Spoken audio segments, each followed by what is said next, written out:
The chilling shadow of that ancient tale still clings to the memory, a spectral cold that no sun can fully chase away. To recast this narrative in the unforgiving mold of American Gothic horror is to steep it in encroaching dread, to sharpen the unsettling whispers of the past into palpable terror. I don't know what deep-seated vendetta that Geomancer held against his lineage, but everything consecrated on this cursed earth was a vessel for affliction. At its mildest, it brought a slow, wasting sickness and relentless misfortune. At its zenith, a violent, premature end for any generation that dared to follow.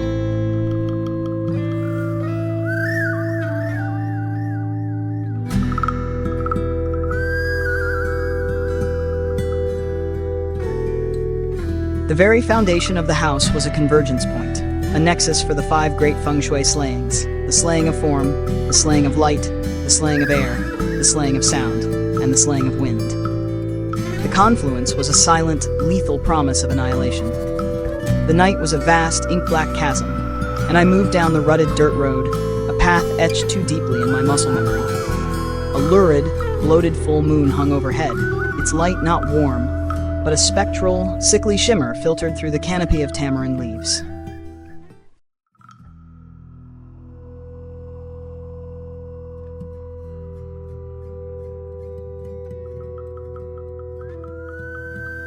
The air was a breath of the grave, cool and carrying the first sharp edge of the season's chill as a gentle breeze set the leaves in a dry, rattling dance. I burrowed my hands deeper into the rough wool of my jacket, a deep, shuddering sigh escaping my lips as I trudged toward the faint, sickly yellow glow marking Auntie Hi's kanji shack. In the distance, under that weak, flickering kerosene lamp, I saw a few shadowy figures huddled. Auntie Hi's battered cart was eternally stationed beside a cluster of ancient moss-slicked graves, perpetually veiled in a thick, sweet haze of cloying incense smoke.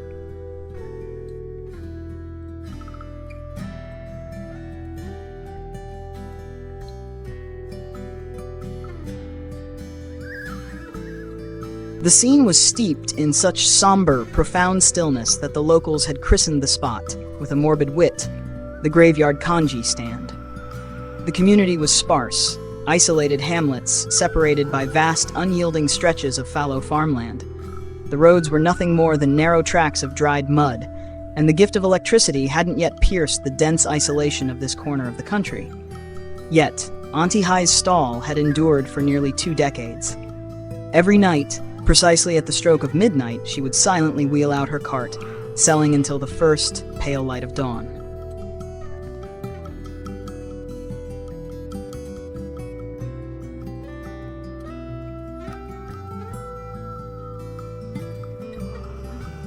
I'd heard the chilling whispers that some nights she wouldn't serve a single soul, but she never faltered, a lone sentinel against the unpredictable elements and the long, hollow night.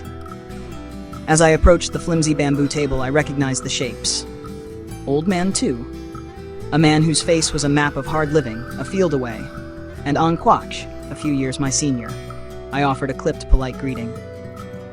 Old Man 2 lifted his head, his face crumpling into a too wide, unsettling smile. How?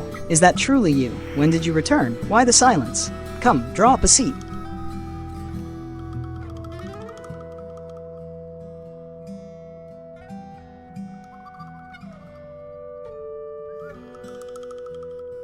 I was just at your father's house for tea recently, and you were nowhere to be seen.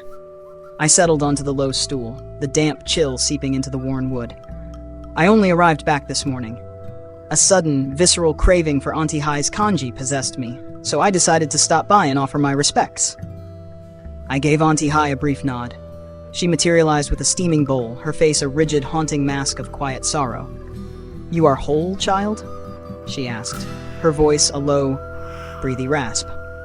"I am, thank you," I replied. "Good," she murmured, a faint, almost non-existent smile disturbing her lips before she retreated back into the shadows of her cart.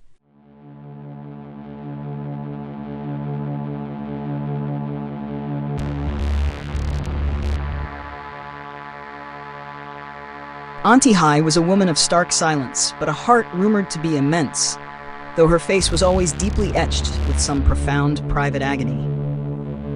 Old Man 2 carefully rolled a cigarette, took a long, rattling drag, and exhaled a thin, serpentine wisp of smoke that coiled into the murky, yellow lamplight. It seemed to pierce and dissolve my own shadowy form cast on the uneven ground, and for a few disorienting seconds, the entire world seemed to hold its breath. Anquash took a measured sip of his tea, then clapped a heavy hand onto my shoulder. "How? A rumor has crawled out of the darkness. Is it true that you possess the sight?"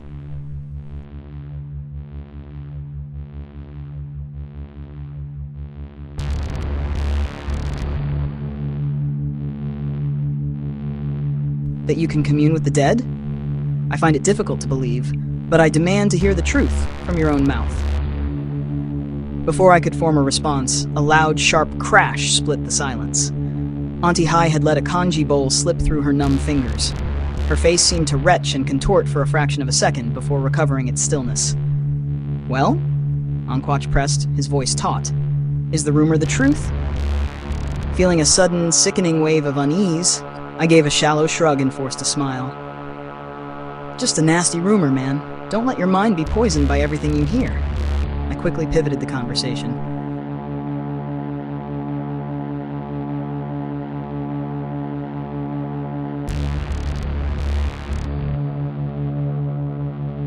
Old man too. Why are these graves always alight with incense? Is it Auntie Hai who maintains them? Indeed, that's correct. Every night she sets up her small enterprise, she lights the offerings for these graves. When one bundle crumbles to ash, she lights another. She keeps a whole stack of them stored on that shelf right there, can't you see? He said, a bony finger pointing toward the back of the cart. Are they her kin? I asked. I couldn't tell you, but it's likely just a matter of courtesy for occupying their space.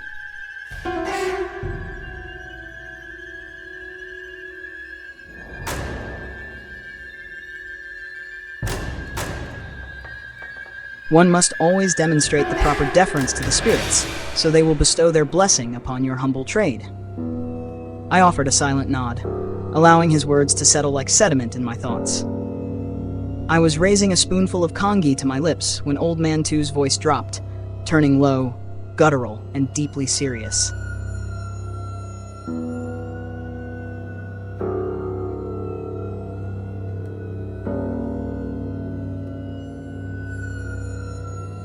Speaking of the hungry dead, allow me to share with you a ghastly chronicle of a vengeful phantom that has stained my memory forever. A sudden, vicious, cold gust of wind sliced through our small gathering, setting the surrounding leaves and the branches of the banyan trees into a frantic, chaotic shaking, an unnerving prelude to his dark tale. He lifted his sun-withered, sinewy hand to his lips, took one last, long drag on his cigarette, and began. It feels as immediate as yesterday. It was the cusp of the rainy season, and I was still a vigorous young fool.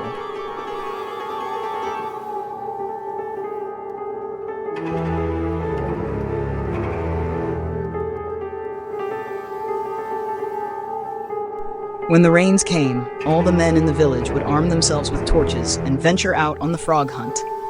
That night, after your Auntie Two had finally settled the children into a restless sleep, I grabbed my bamboo trap, ignited my torch, and slid out the side door. Your aunt materialized in the doorway, a shadow in the gloom, and stopped me. "Where do you think you're going in that direction?" she whispered. "Frog hunting. Where else?" I grumbled. "But you always join the others at the Groupmut fields.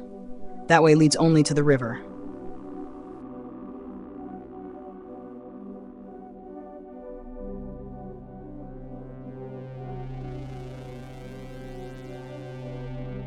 "What business do you have there?"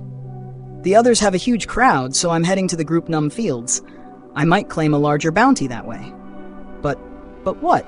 Come on, it's late." "I have heard that, at night, the river behind our house is haunted by malefic spirits," your Auntie Two stammered, her voice shaking. I just dismissed her with a wave of my hand. "You are forever listening to the terrified gossip of old women. I am going."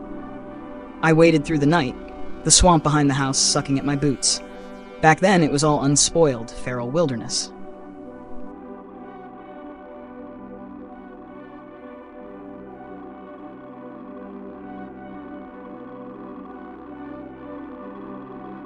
Ghosts were the furthest thing from my mind. All I focused on was the rhythmic, croaking chorus of the frogs and the sharp, crackling snarl of my torch. Occasionally, a cinder would detach and fall into the black water with a brief, chilling hiss. I pushed through the tangled forest until I reached the river's edge, then pulled the small sampan I kept hidden in a tangle of bush out onto the water. I secured the torch on the boat's bow and began to paddle with slow but deliberate strokes. The banks were bordered by unsettling rows of nipa palm and ancient, gnarled banyan trees, their limbs heavy with parasitic vines.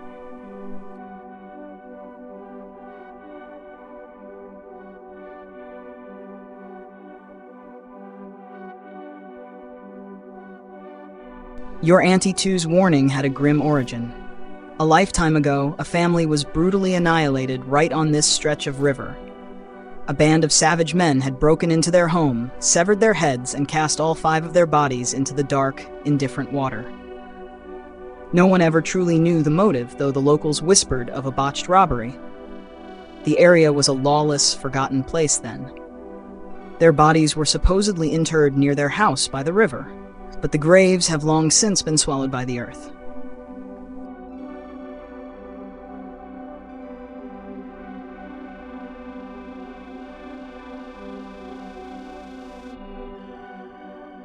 The locals still whisper of seeing the headless ghosts of the 5 victims standing by the water's edge in the dead of night, their spectral arms waving, beckoning.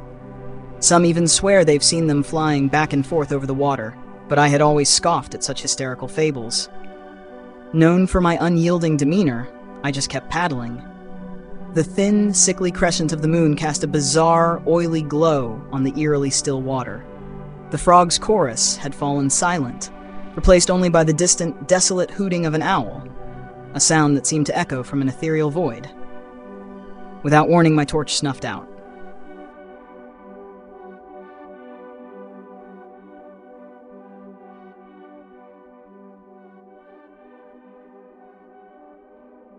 That's unnerving, I thought. There is no discernible wind. I was so lost in this minor apprehension that I failed to register the true, looming danger. I looked up, and the landscape seemed unnaturally clear without the disruptive blazing flame. Silence. That is the only word that can capture it. It was a silence so profound it felt physically heavy. I continued to paddle, the water giving a small, faint lapping sound against the wooden side of the boat. The embers of my dead torch glowed with a malevolent brilliance in the utter blackness, bobbing on the gentle waves like the restless, untethered souls of the deceased.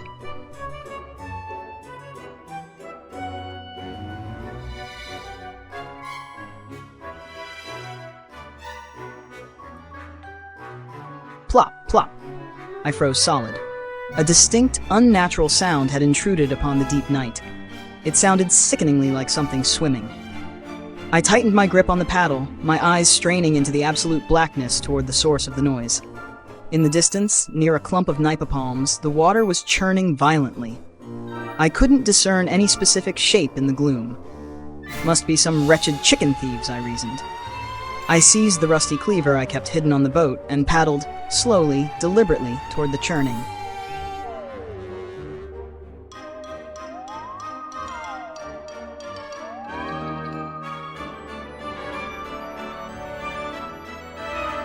When I was only a few feet away, the shroud of cloud covering the moon finally drifted away, and the weak, spectral moonlight illuminated a vision of unmitigated horror. A soaking wet, cadaver-pale face grinned at me with a look of pure maniacal malice. Its body was shriveled, bruised, and distended, and across its neck was a gaping, wet gash that seemed to flex open and closed, revealing something utterly grotesque within. My jaw dropped, and I fumbled, the cleaver slipping from my numb fingers. I nearly lost my balance and toppled into the black, waiting water.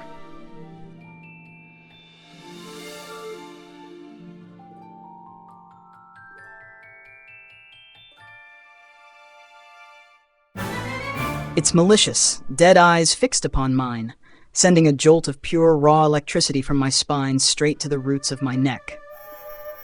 Before I could regain any semblance of composure, it shot out of the water with impossible speed and scurried up a gnarled, twisted banyan tree that hung over the river. It perched on a thick branch like a hideous monkey, then suddenly hung by its limbs, crawling back and forth on the branch, and letting out a high-pitched, cackling laugh that echoed with a deep, bottomless, bitter resentment. The nearby owl flapped its wings in terror and disappeared. At that moment, I could no longer bear to look.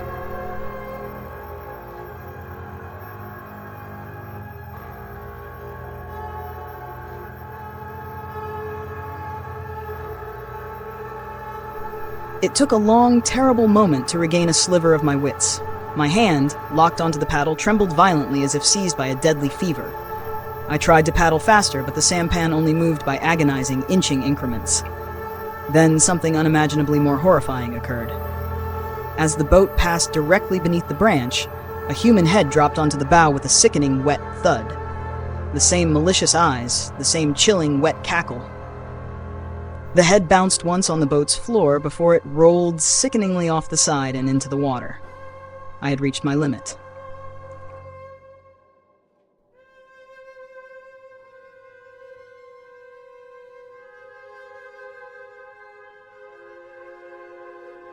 I spun the boat around, paddling with a frantic, desperate energy I didn't know I possessed. I didn't dare glance back. I didn't even dare to utter a sound, but a choked, strangled scream was clawing its way out of my throat. The horror was not yet complete. As I fled, I heard the sound of something large dropping into the water behind me with a loud thud.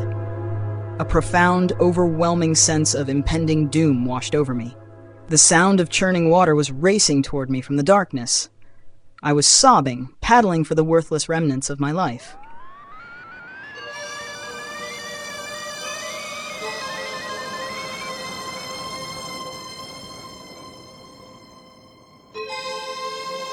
Suddenly, a loud thump, thump, thump echoed from the bottom of the boat, followed by a bony, pale hand shooting up from the water, clamping onto the side of the sampan near my thigh. In a blinding panic, I seized the cleaver from the boat and hacked wildly at its grasping fingers. Then, without a conscious thought, I launched myself into the cold water and swam for the shore with all the strength of terror. I ran through the forest like a creature possessed, branches snapping and tearing at my skin as I went. When I finally burst into the clearing of my house, I collapsed onto the wet ground, gasping for air like a drowning man.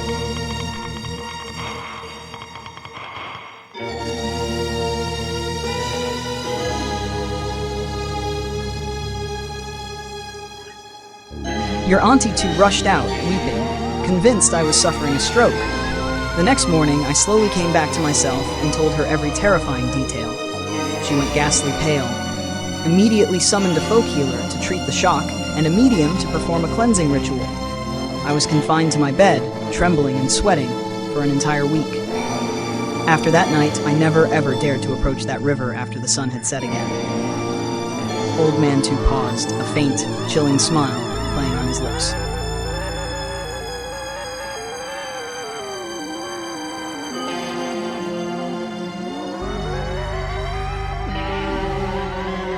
It wasn't until much later that your Auntie 2 disclosed that the medium, Old Man Nam, was a man of truly dangerous talent. The name snagged in my mind. I interrupted, my voice hushed. Old Man Nam? Who is this man? He's a name whispered throughout the area, from the water lily swamp itself. Ask your father, he's sure to have heard the name. He's known for being peculiar. I gave a curt nod, urging Old Man 2 to continue his dreadful narrative. Your Auntie 2 had to make the long, uneasy trek all the way to that swamp to convince him to come. He instructed her to procure a pig's head, a heavy offering, along with other specific tributes.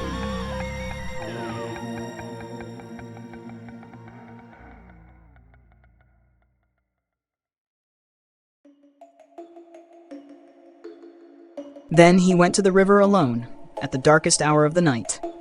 He issued a stern warning to her, not to follow, not even to approach the place of the murders. A few hours later, he simply reappeared and stated, "The debt has been settled. You will be fine now." He took his meager belongings and vanished into the pre-dawn blackness. The following morning, I was able to sit up, the fever finally broken. Anquak gave a sharp, resounding slap to his thigh, his eyes wide.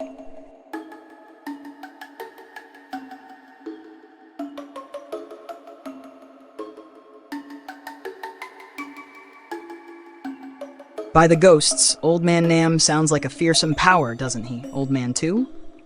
I almost let out a cynical laugh at the sight of Anquach's awestruck, gaping expression. If he lacked that power, I'd be nothing but dust under your feet right now, wouldn't I? I wouldn't be here, spinning this yarn. Old Man 2 chuckled, a sound more dry than mirthful. Anquach scratched the side of his head, then gave the bamboo table a playful, jarring slap. Old Man 2, since the air is thick with these wicked tales, and since Hao is here, what do you say we order a bottle of spirits to ward off the chill and exchange a few more ghost stories?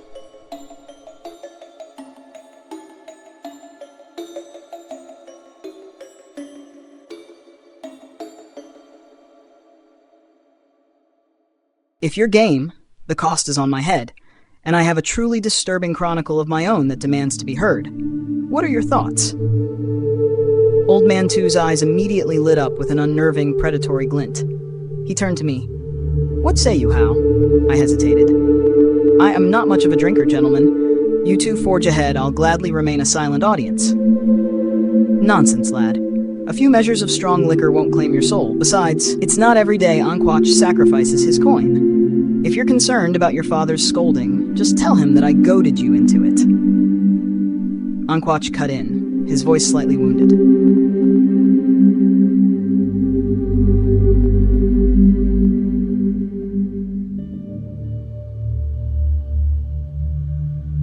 Old Man 2, don't make me sound like a miser. I had pressing business awaiting me at first light, but to refuse them now would be an intolerable breach of etiquette. After a moment of grim contemplation, I reasoned that a few drinks with these old hands wouldn't shatter my obligations. I agreed. Anquach swiftly darted to Auntie Hai to place a hurried order, returning with the bottles and some small bites himself.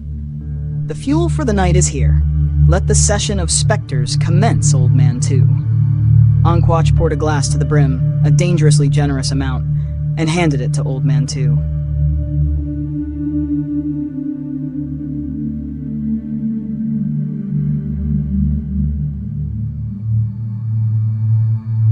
You begin the second round.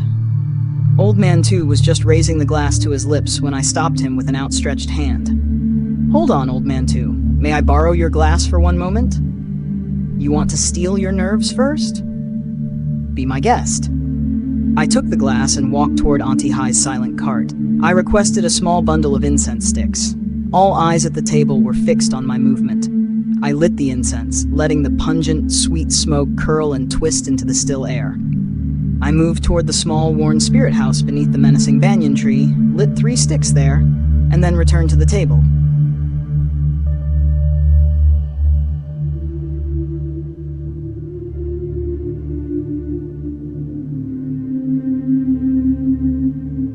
I placed 3 more sticks into the seat of the empty bamboo chair next to me, then lifted the glass of liquor, my voice a low, gravelly mutter.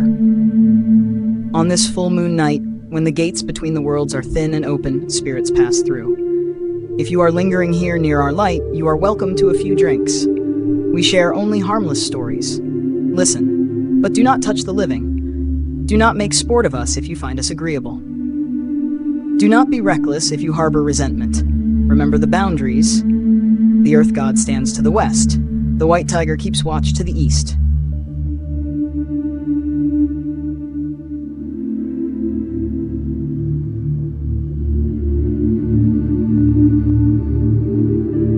I offer this first glass, consecrated to you, wandering spirits.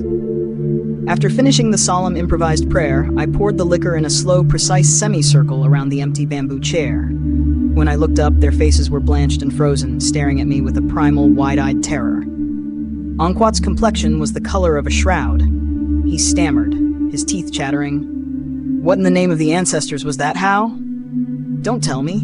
You truly possess the second sight? You've seen something lurking around us here, haven't you?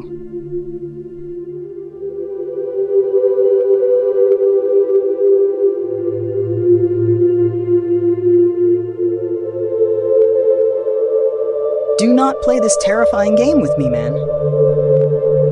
Old Man 2 added, his voice stripped of its earlier joviality. What were the precise words of that prayer you just uttered? I I waved my hands dismissively, trying to force an air of nonchalance I didn't feel. It's not what your minds are conjuring. I simply heard the old sages say that one must always be mindful when sharing a meal and drink, whether the company is the living or the dead. The prayer was just something I hastily fabricated. Dismiss it from your thoughts. Anquach let out a long, shuddering sigh of relief. Man, you nearly sent me to an early grave.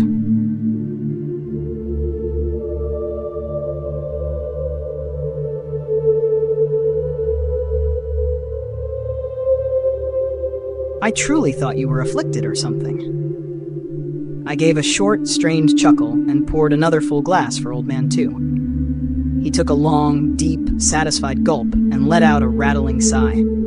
Anquach stared at him, his face a mask of desperate thirst. He didn't wait for me to tend to him, seizing the bottle and filling his own glass until the liquid nearly spilled over the rim. He swallowed it in a single rough motion. The pungent, suffocating smell of the raw liquor merged with the rich, heavy aroma of the kanji. I felt a dizzying pressure in my head, almost drunk without having taken a single sip.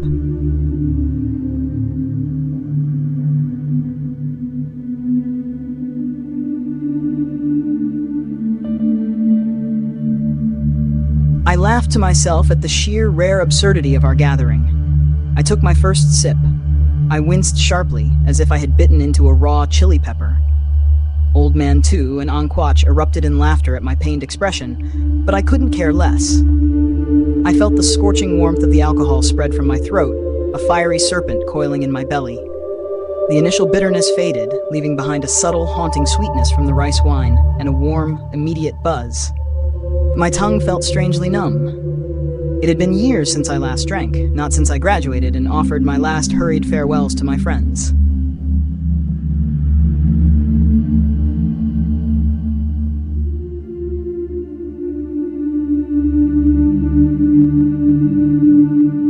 I looked up, raised my head, and with the affected air of a seasoned, weary drinker, let out a long, drawn-out "ah." They froze for a few bewildering seconds, then roared with laughter. "Already listing after a single glass, my boy," Old Man 2 teased. "I told you I lack the capacity for drink," I said, scratching my head sheepishly. "All right, let us return to the shadows of our late-night stories," Old Man 2 declared, turning to Anquach. "Anquach, you boasted of a story you yearned to share. Let the horror commence." "Yes, I do," Anquach said, his voice instantly turning gravel serious.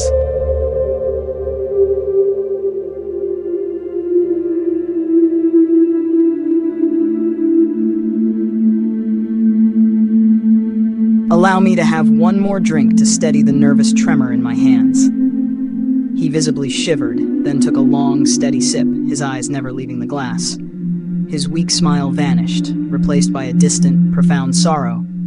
I knew then that this was a chronicle that had happened to him. He let out a profound, heavy sigh and began the recollection. "You will likely brand me a liar, but this sequence of events is the absolute truth, and I am the one who set the terrible mechanism in motion. The one who invited the full weight of the misfortune that is about to unfold."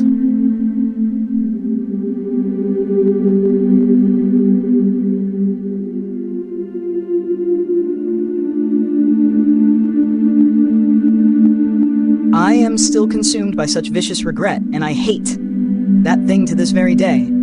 Old Man 2, you remember my wife, men, don't you? We were married, and a year later, our son Lee was born. I was consumed by a blinding happiness. I constantly whispered promises to men that when he grew older, I would teach him this and that, even though I knew nothing of substance myself. He forced a hollow, dry laugh before continuing. "When Lee turned 3, I believed our lives would settle into a peaceful, unmarred calm. But then the fateful day arrived. The village chief, Mr.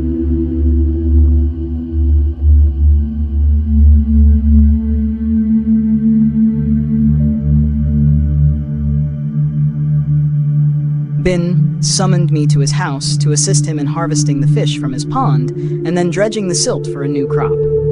I had no desire to go. I held a powerful aversion to that man. You are aware of how cheap and utterly unpleasant he is. But he promised a payment that was impossibly large, so I capitulated. He took me on his bicycle, we traversed a muddy track, and then had to carry the bike over several fields to reach his isolated house. It was my first time seeing the place.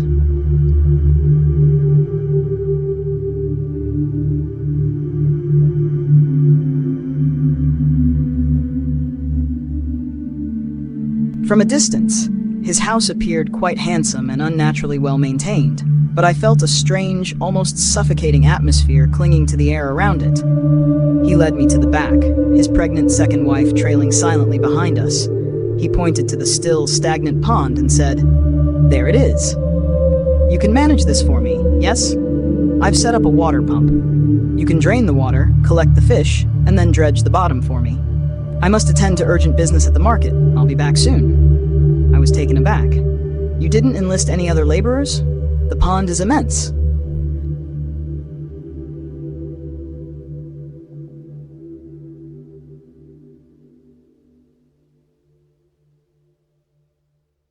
"I cannot do this work alone." "Oh," I asked, but everyone suddenly found themselves occupied. "Just execute the task to the best of your ability, all right?" He didn't wait for my response. He simply turned and departed. I swallowed my protest and accepted the gross injustice. I knew he was a nefarious man, but he offered such an exorbitant wage because he expected me to complete the entire impossible job alone. 2 days of backbreaking labor wouldn't have been sufficient. I looked at the pond and let out a tired sigh. It was badly overgrown with thick trees and choking weeds, so I had to hack them all down.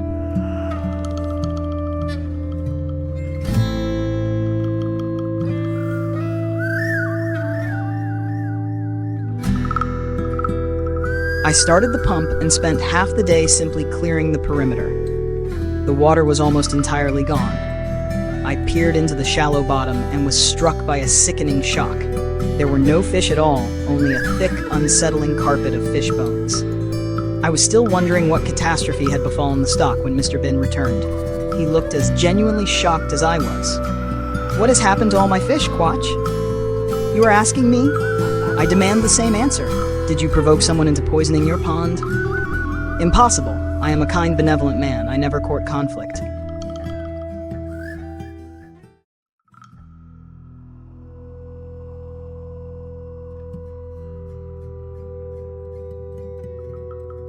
And for the past few nights, I distinctly heard the fish feeding.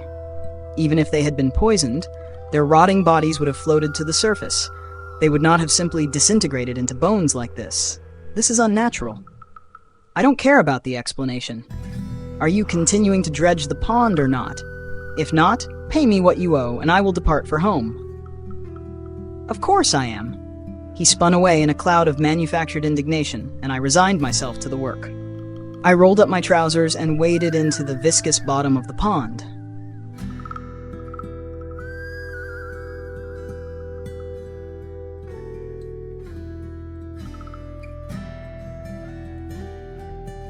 The mud was frighteningly deep, reaching up to my waist, and the stench was overwhelming, a reek of death and decay. It must have been the concentration of the dead fish, I thought. I began shoveling the mud onto the bank, one heavy scoop at a time. The sun was dipping low, so I hurried, shoveling a few more scoops to finish the section.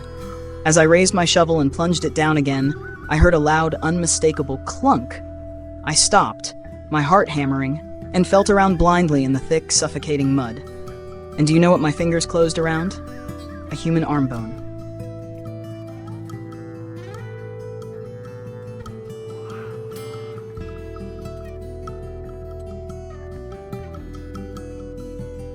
I was so seized by terror that I stumbled backward, falling, my face turning the sickly white of bone dust. After a long moment, the panic subsided just enough for rational thought. I was about to scream for Mr. Bin when a strange impulse made me stop. I looked closely at the bone. There was something fixed onto it. I summoned a terrible courage and reached out my trembling hand to grab the bone. I wiped away the thick mud and saw a beautiful, unmistakable gold bracelet. It was clearly a woman's piece.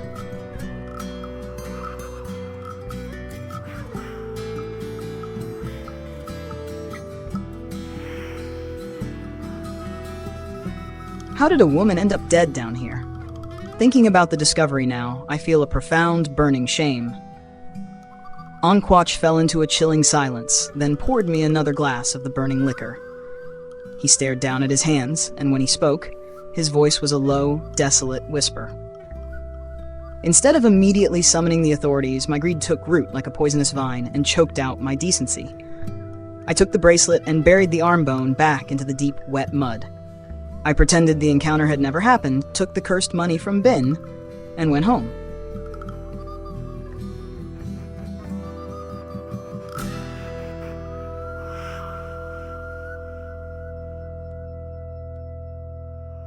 I showed the gold bracelet to Men, already making plans to sell it and finally fix the leak in our bedroom roof.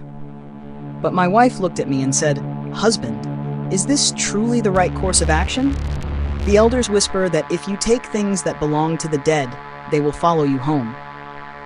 I was overcome with a deep, crushing melancholy, and I told her, "Do not harbor such dark thoughts, Lee's mother. Our bedroom is a sieve, and the heavy rainy season is nearly upon us. Lee is nearly old enough for school. How are we to manage expenses if we don't have the coin? But it will be fine."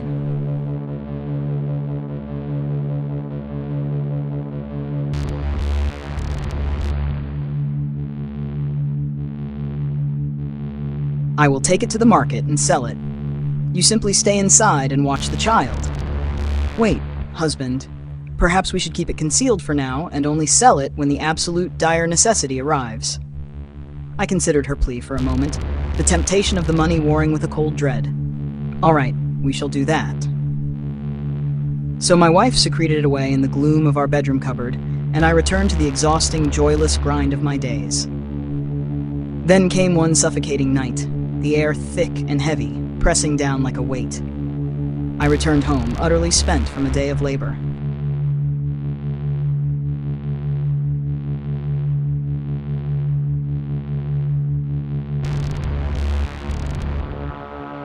Lai was soundly, innocently asleep, and my wife was in the kitchen, preparing our meager dinner.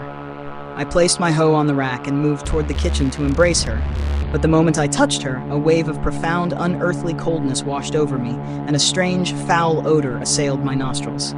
I recoiled instantly. You are stricken with fever? Why are you so cold?"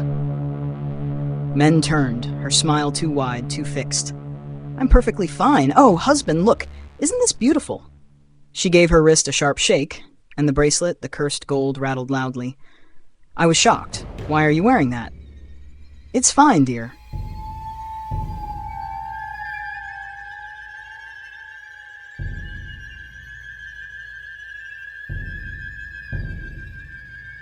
"I am just trying it on. I will remove it and put it away." I snapped at her, the fear of burning sickness in my gut. "Put it away now. We will be utterly ruined if anyone sees that thing." "Fine, fine," she huffed, putting the bracelet back into the cupboard and retreating to the bedroom. I ate my dinner in silence and followed her to bed. In the deepest hour of the night, I woke with the sudden, pressing need to relieve myself. I lit the small oil lamp, stumbled out of the bedroom, and went to the quiet corner by the coconut tree.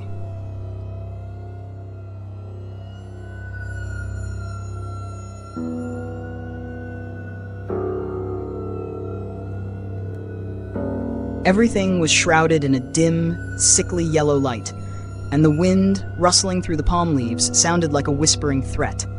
A sudden, ice-cold draft crawled up my trousers, and I shivered violently.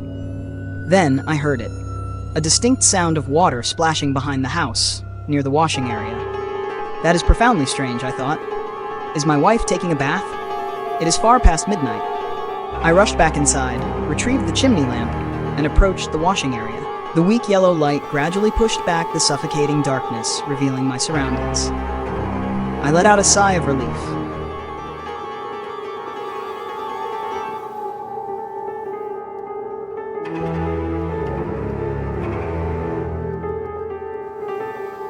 It was indeed Men, her back toward me as she performed her ablutions. I gave a nervous, forced laugh and tried to make a joke. "Ahem! You would do well to get thoroughly clean, as I detected a foul odor about you this afternoon. Hurry now and get back inside before you catch a chill." I turned, placed the lamp on the kitchen shelf, and was reaching for a towel when a pair of arms wrapped around me from behind. I assumed, with a sense of dread, that it was Men. What? Are you suddenly cold? She did not reply. I reached down to hold her hands, but I was struck by a shocking discovery. She was wearing the bracelet again.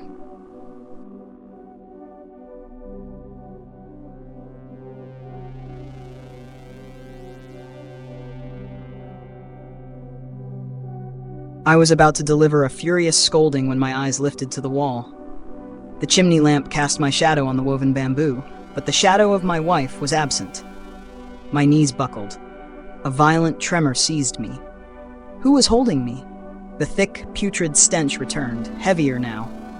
I used every ounce of my strength to tear myself free and spun around to face the figure. What I witnessed caused me to collapse to the ground and scramble away like a terrified child. Before me was a grotesque mimicry in the form of men, with half her face utterly rotted away.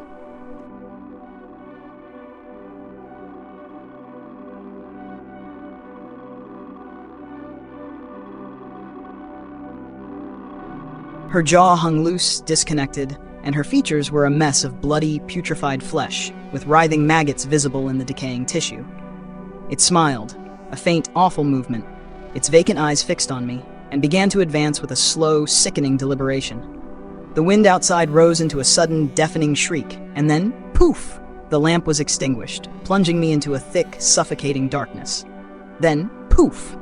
The lamp flared back to life, but this time the repulsive, smiling face was inches from my own.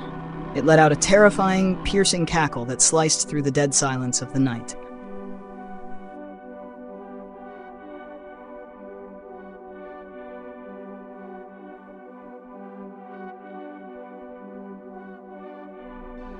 I screamed a raw, desperate sound of horror and fled back toward the bedroom.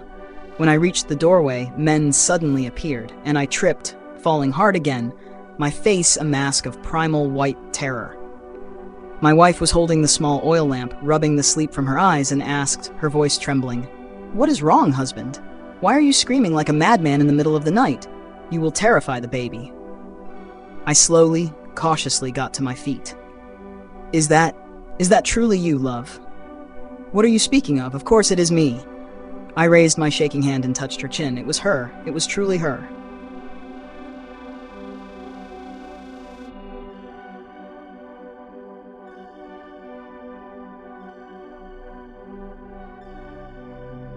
At this point, I muttered under my breath, "It must have been a spirit borrowing a soul. This is a deadly serious affair." Old Man 2 clapped a heavy hand on my shoulder. "What is it, Hal?" "Oh, nothing, Old Man 2. Anquach, please continue the account." Anquach nodded, his eyes wide and unfocused, and went on. I grabbed my wife's arm and yanked her into the room, violently slamming the door shut behind us. After a moment of ragged, heaving breaths, I demanded, "Where is the bracelet? Where is that bracelet?" "In the cupboard, just as you instructed me." "Give it to me. I must take it to the market this very moment."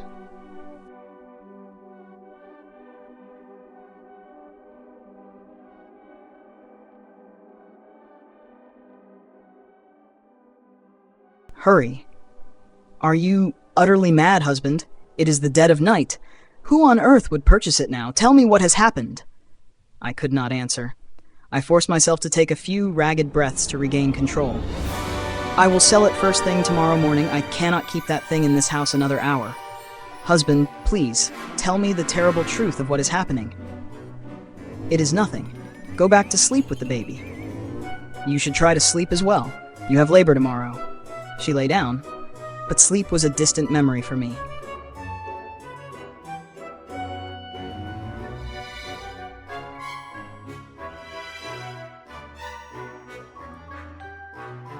I lit a cigarette and sat rigidly on the edge of the bed, my eyes darting ceaselessly between my wife's still form and the dark outline of the cupboard where the evil artifact was concealed. I remained there, a sleepless, terrified sentinel, until the first distant crow of the roosters. Men woke and saw me already dressed. "Where are you going?" "To the market." "What about Mrs. Doe's field? You gave your word to help her clear it, and she will come here and scream if you fail to appear." I stopped, the realization hitting me. My wife continued, her voice soft. "Why don't you go to work now and tell her you must leave at noon?"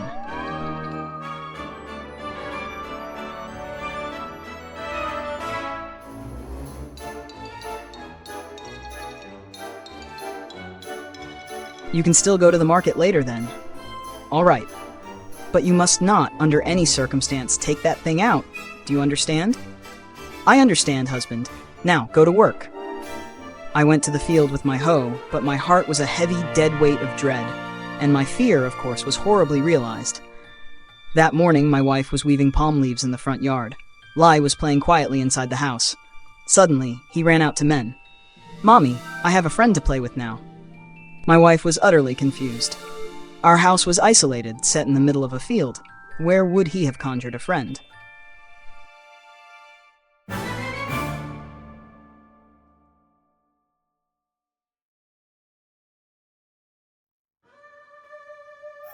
Who are you talking about? The lady inside our house. Lee pointed back toward the doorway.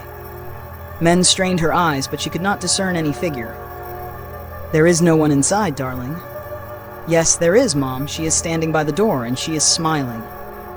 Men was suddenly overcome with a fresh wave of paralyzing worry. "Just play here in the front yard. Do not go back inside. Wait for your father to return home." Lee obediently moved to the fishing net I had hung out to dry and sat down to play by himself. Men felt a small, fleeting wave of relief and returned to her weaving. After a terrifying while, she realized the silence was absolute.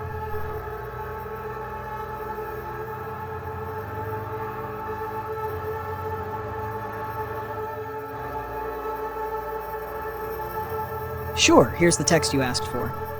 She could no longer hear Lee's small, happy sounds. She looked up and saw him on his knees, his head fully inside the mouth of the fishing net, gently rocking back and forth. Men screamed, "Lai, that is a dangerous game! Come here right this instant!" Lai did not respond. My wife, suddenly enraged by his disobedience, grabbed a cane and rushed toward him, intending to deliver a sharp spanking. But when she roughly opened the net, Lee simply fell out, his small eyes bloodshot, his tongue grotesquely hanging out, and his body utterly pale and lifeless. My wife's legs dissolved beneath her.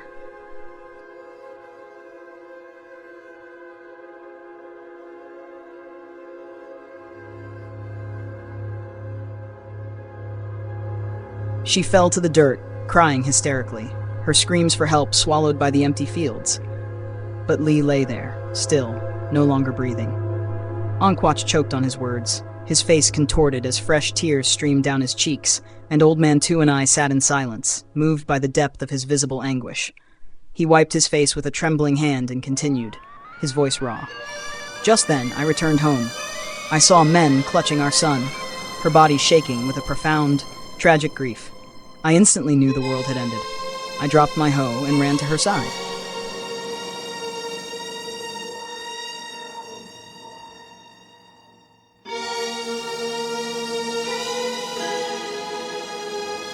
"What catastrophe has befallen Lai, wife?"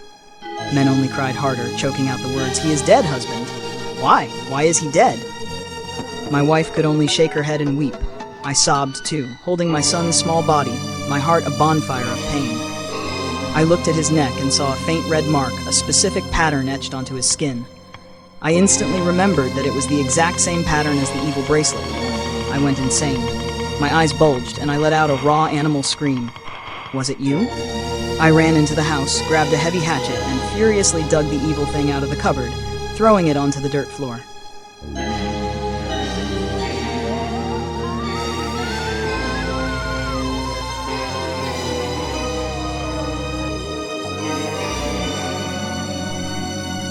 I swung the hatchet wildly, burying the blade into the ground, a futile gesture of violence. The bracelet remained there untouched, but the dirt was covered in deep, jagged hatchet marks. I gritted my teeth and screamed, "You murdered my son! Are you satisfied now?"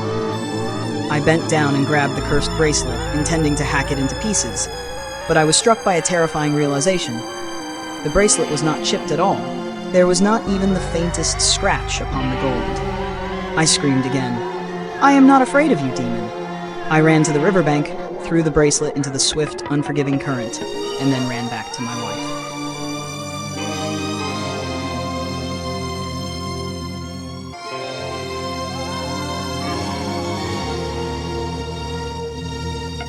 That day, I held the funeral for Lee.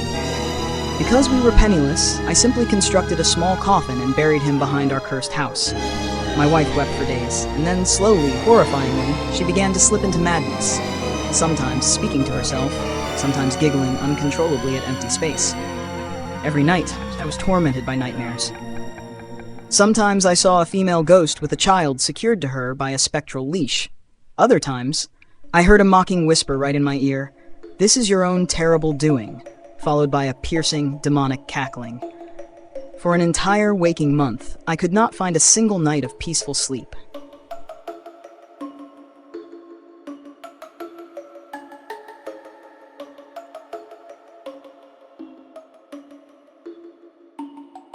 One morning, my friend Ian arrived to ask me to join him for work. I tiredly pulled on my shirt. He took a sip of tea and said, "Did you hear the news, Quatch?" "Hear what?" "Mr. Bin's wife had a miscarriage." "What?" I looked up at him in stunned surprise. "How?" "I heard the whispers down at the swamp that Bin's wife was frightened by a ghost. They say she went to the outhouse behind the house late at night and saw a white figure crawl out of the pond. She was so terrified that she stumbled, fell, and had the miscarriage." "And? Just listen. Calm yourself. Mr. Bin has been desperately searching for a medium to exorcise his house."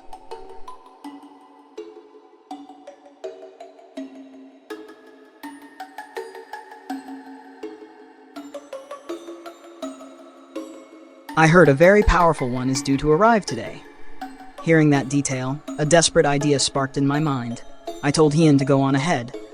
I ran to Mr. Bin's house, drenched in sweat and panting for air.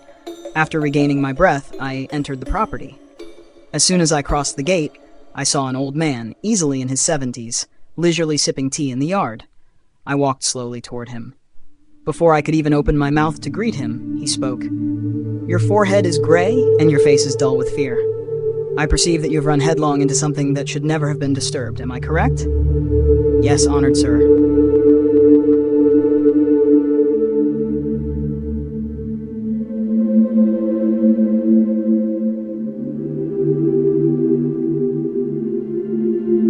"I came here with the fervent hope that you could also extend your aid to me." The old man took another sip of his tea, lost in thought for a moment, and then Mr. Bin emerged from the house. He regarded the old man with an obvious, deep respect. "Sir, everything required is prepared." He then turned to me with an irritable glare. "Quatch, what in the hell are you doing on my property?" Before I could formulate an answer, the old man rose and walked into the house. He returned a moment later with a sharp, heavy hatchet. Without a single word, he walked to the huge coconut tree that stood sentinel in front of Mr. Bin's house.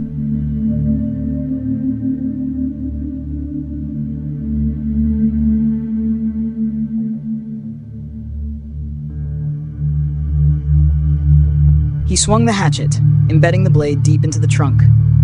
After a few strong, purposeful chops, the massive tree fell with a shattering crash to the ground, shocking both Mr. Bin and me into stunned silence. The old man then returned to the table, poured himself a fresh cup of tea, and calmly lit a cigarette, the smoke coiling into the disturbed air. Mr. Bin stammered, his voice choked with disbelief. "Sir, why did you chop down my coconut tree? My father, God rest his soul, planted it with his own hands when he was alive." The old man took a long drag on his cigarette and exhaled slowly.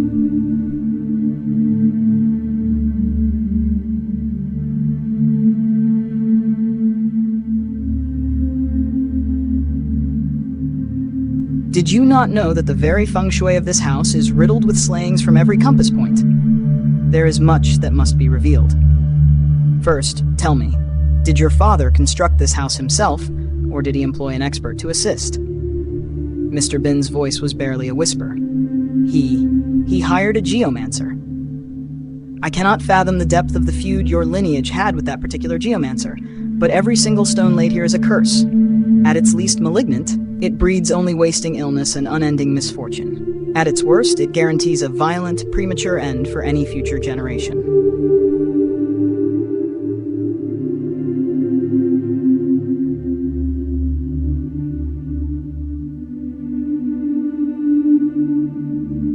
The house occupies a space that has fallen victim to all 5 of the feng shui slayings: the form slaying, the light slaying, the air slaying, the sound slaying, and the wind slaying. The form slaying is the visible, tangible evil energy channeled by an object. I will demonstrate two such evils right now. Do you understand why I annihilated that tree? No, sir.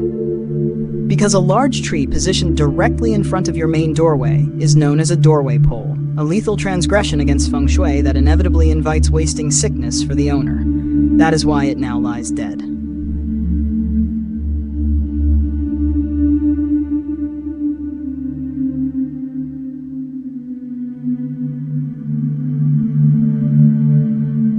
Second, the main door is faced by a dead straight road, the one directly before your house.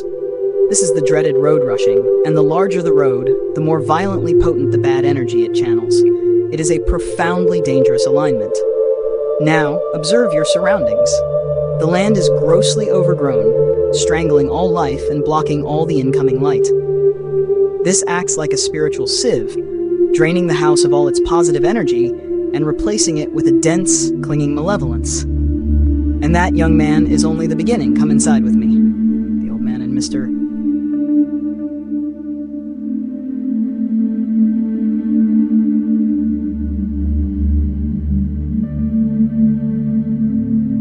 Bin entered the house, and I followed them into the oppressive gloom. The old man pointed first at the front door, then at the back door. Look closely. Your front and back doors are in perfect alignment. Positive energy flows in and immediately escapes right out the back. This is called a throughway slaying. Now, look up at the ceiling. The main support beam slices directly through the center of the door frame. This is known as a center-piercing slaying. Do you experience difficulty sleeping? Do you feel a constant gnawing anxiety? Mr. Bin nodded frantically, his eyes wide and panicked. That is still not all.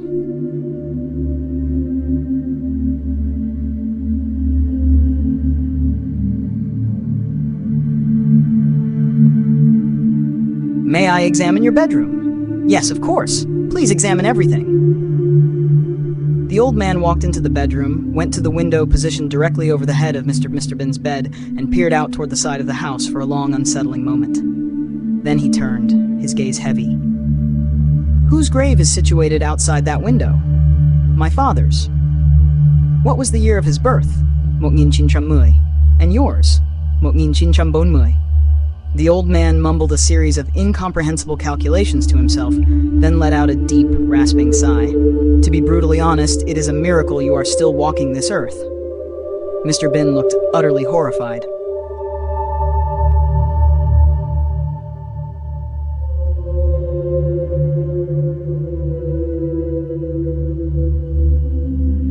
Sir, what does that mean? Did that Geomancer instruct you to construct your father's grave to face sideways, with his feet pointing directly toward the house? Yes, sir. He claimed it would secure blessings for our family for all generations to come. The old man shook his head, a gesture of profound disappointment. Your father's grave is facing northeast, with his feet directed southwest, pointing right at the head of your bed. Your father was a metal sign. His astrological house is the Qian house. You are a fire sign, and your astrological house is the Li house.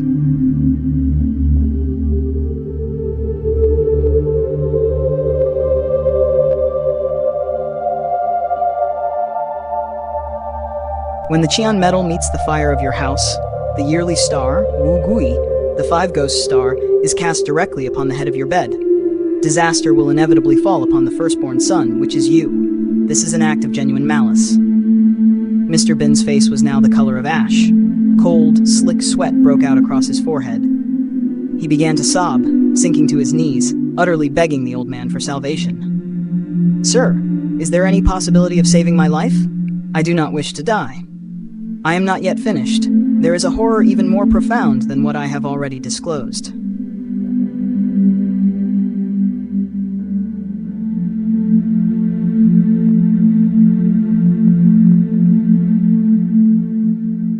Get to your feet and follow me to the fish pond. We all walked back out to the stagnant pond. At that point, the old man finally acknowledged my presence. He turned and addressed me directly. Young man, take a shovel. At the four corners of this pond, measure 3 spans from the edge and dig. Bring up whatever the earth yields. My face instantly went cold. I stammered, Find what, sir? Do not argue, just dig. Whatever you unearth, you will bring it up.